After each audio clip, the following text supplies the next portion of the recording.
Hello friend. अगर आपने किसी गवर्नमेंट जॉब के लिए अप्लाई कर रखा है और उसका एलिजिबिलिटी या रिक्वायरमेंट, एजुकेशनल रिक्वायरमेंट डीएमएलटी से रिलेटेड या laboratory assistant, laboratory scientific officer, इनसे रिलेटेड आता है, तो ये वीडियो आपके लिए इम्पोर्टेंट है क्योंकि इसमें मैं आपके लिए लेके आई हूँ बहुत सारे इम्पोर्टेंट एमसीक्यूज। स्टार्ट करते हैं फर्स्ट क्वेश्चन से। फर्स्ट क्वेश्चन है, synovial fluid is collected from. Synovial fluid जो होता है वह कहाँ से कलेक्ट किया जाता है? जॉइंट, पेरिकार्डियम, प्लूरल कैविटी या एब्डोमेन। यह जॉइंट्स से कलेक्ट किया जाता है। साइनोवियल फ्लूइड जो होता है फ्रेंड, अपने जो जॉइंट्स होते हैं, दो बोन को ज्वाइन करने वाला जो पार्ट होता है, वहां यह साइनोवियल फ्लूइड प्रेजेंट होता है। और अगर इसकी कोई टेस्ट करनी होती है तो इसे कलेक्ट करने के लिए हमें जॉइंट से ही कलेक्ट करना होता है। देन नेक्स्ट क्वेश्चन है, the disinfectant commonly applied on the site of blood collection is. जहां से हम ब्लड कलेक्ट करते हैं उस साइट पे कौन सा डिसइंफेक्टेंट यूज किया जाता है? 70% इथेनॉल, एसीटोन, HCl या सोडियम कार्बोनेट। इसका करेक्ट आंसर है 70% इथेनॉल। फ्रेंड, जब भी हम ब्लड कलेक्शन करते हैं with the help of when puncture method या कैपिलरी मेथड या किसी भी मेथड से अगर हम ब्लड कलेक्ट कर रहे हैं, तो फर्स्ट हमारी जो मेथड होती है, साइंटिफिक वे होता है कलेक्शन का, फर्स्ट उस पार्ट को हम डिसइंफेक्ट करते हैं जिस पार्ट से हम ब्लड कलेक्शन करते हैं। डिसइंफेक्शन करने के लिए जो एजेंट हम यूज करते हैं वह 70% इथेनॉल होता है। दैट मीन्स इस क्वेश्चन का आंसर हो जाएगा 70% इथेनॉल। देन नेक्स्ट क्वेश्चन है, which one of the following does not include routine liver function test. इनमें से कौन सा रूटीन लीवर फंक्शन टेस्ट में नहीं आता है? Bilirubin, bile acid, SGOT, alkaline phosphatase. इसका करेक्ट आंसर है बाइल एसिड। बाइल एसिड यह एक टेस्ट है जो रूटीन लीवर फंक्शन टेस्ट में, दैट मीन्स एलएफटी में नहीं आता है।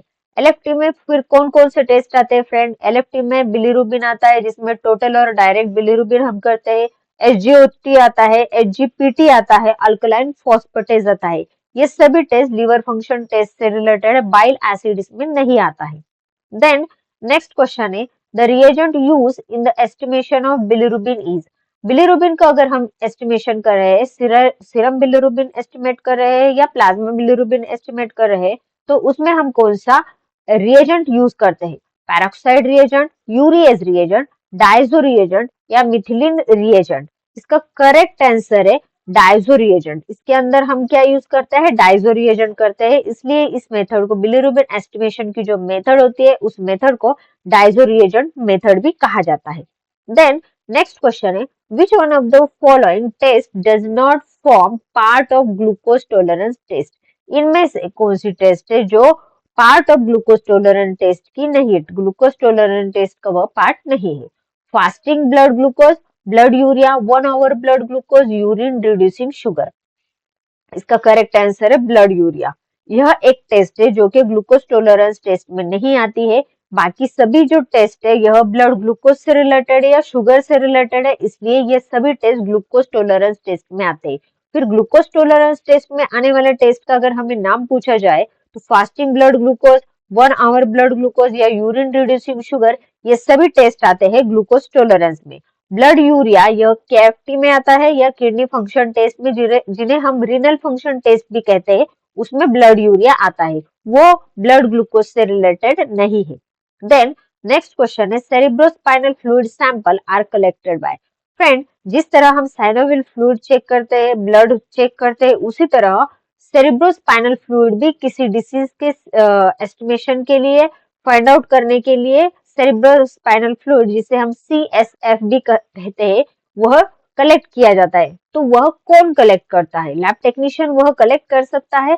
तो इसका जो ऑप्शन है, lab technician, physician, staff nurse या वार्ड बॉय, तो इसका करेक्ट आंसर है फिजिशियन। यस फ्रेंड, CSF जो होता है वह वर्टिब्रल कॉलम के बीच में से जाने वाला एक फ्लूइड होता है।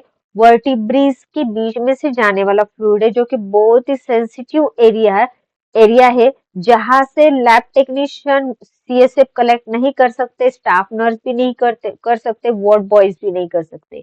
उसे कलेक्ट करने के लिए हमारी जो जनरल फिजियोलॉजी होती है, स्केलेटल सिस्टम होती है, उसकी जानकारी, डिटेल में जानकारी होना बहुत जरूरी होता है। और उसकी जानकारी फिजिशियन को अच्छे से होती है, इसलिए CSF कलेक्ट करने के लिए फिजिशियन ही कलेक्ट कर सकते हैं, बाकी इसका कलेक्शन कोई नहीं कर सकता। देन नेक्स्ट क्वेश्चन है simultaneous presence of anemia, leukemia, leukopenia and thrombocytopenia is called। Simultaneous अगर प्रेजेंट हो रहा है एनीमिया, ल्यूकेपेनिया, थ्रोम्बोसाइटोपेनिया तो उसे क्या कहा जाता है? Pancytopenia, megaloblastic anaemia, haemolytic anaemia, sickle cell anaemia.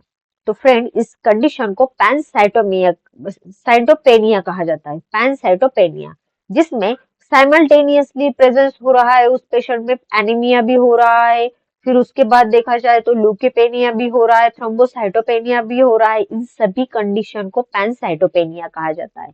Then next question है infective period of Aedes mosquito in dengue.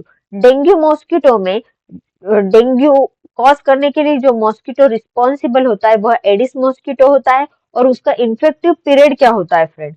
1 to 2 days, 10 days, till next bite, till death. तो इसका करेक्ट आंसर होता है टिल द डेथ।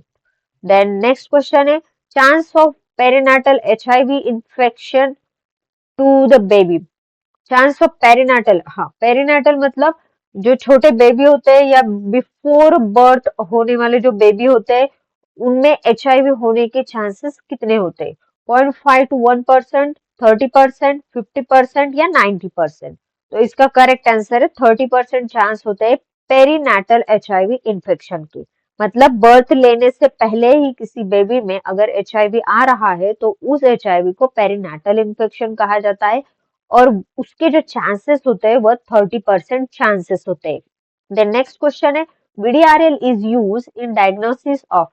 सिंपल सा question है friend, VDRL किसके diagnosis के लिए टेस्ट की जाती है? विनेरल डिसीज रेनल, ये जो टेस्ट होती है यह टेस्ट किसके डायग्नोसिस में की जाती है? सिफिलिस, HIV, टाइफाइड या ट्यूबरकुलोसिस। सिंपल क्वेश्चन है, डायरेक्ट है, तो इसका करेक्ट आंसर है सिफिलिस के डायग्नोसिस के लिए VDRL टेस्ट की जाती है। देन नेक्स्ट क्वेश्चन है जैरिश हर्शेमर रिएक्शन इज कॉमन इन।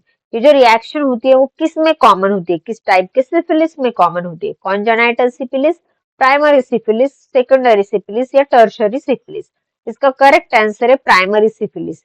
यह जो रिएक्शन होती है यह कॉमन होती है प्राइमरी सिफिलिस में। देन नेक्स्ट क्वेश्चन है lime disease is cause by. Lime disease किससे कॉज होता है? उससे कॉज करने वाला एजेंट कौन सा होता है? Borrelia vincentii, Borrelia burgdorferi, Borrelia recurrentis, Leptospira, interrogans. तो इसका करेक्ट आंसर है बोरेलिया बुर्गडॉक्फेरी।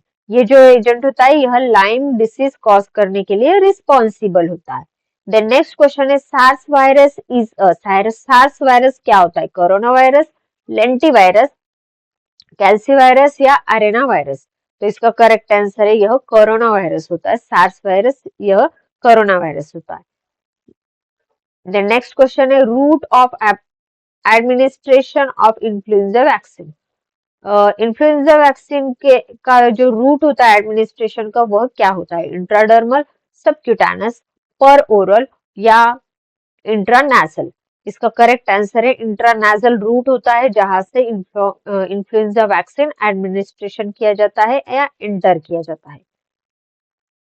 देन नेक्स्ट क्वेश्चन है incubation period for influenza pandemic H1N1।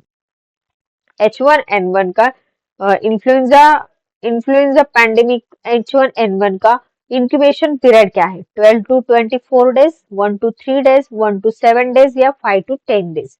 तो इसका करेक्ट आंसर है 1 to 7 डेज इसका इंक्यूबेशन पीरियड होता है किसका? इन्फ्लुएंजा पैंडेमिक H1N1 का।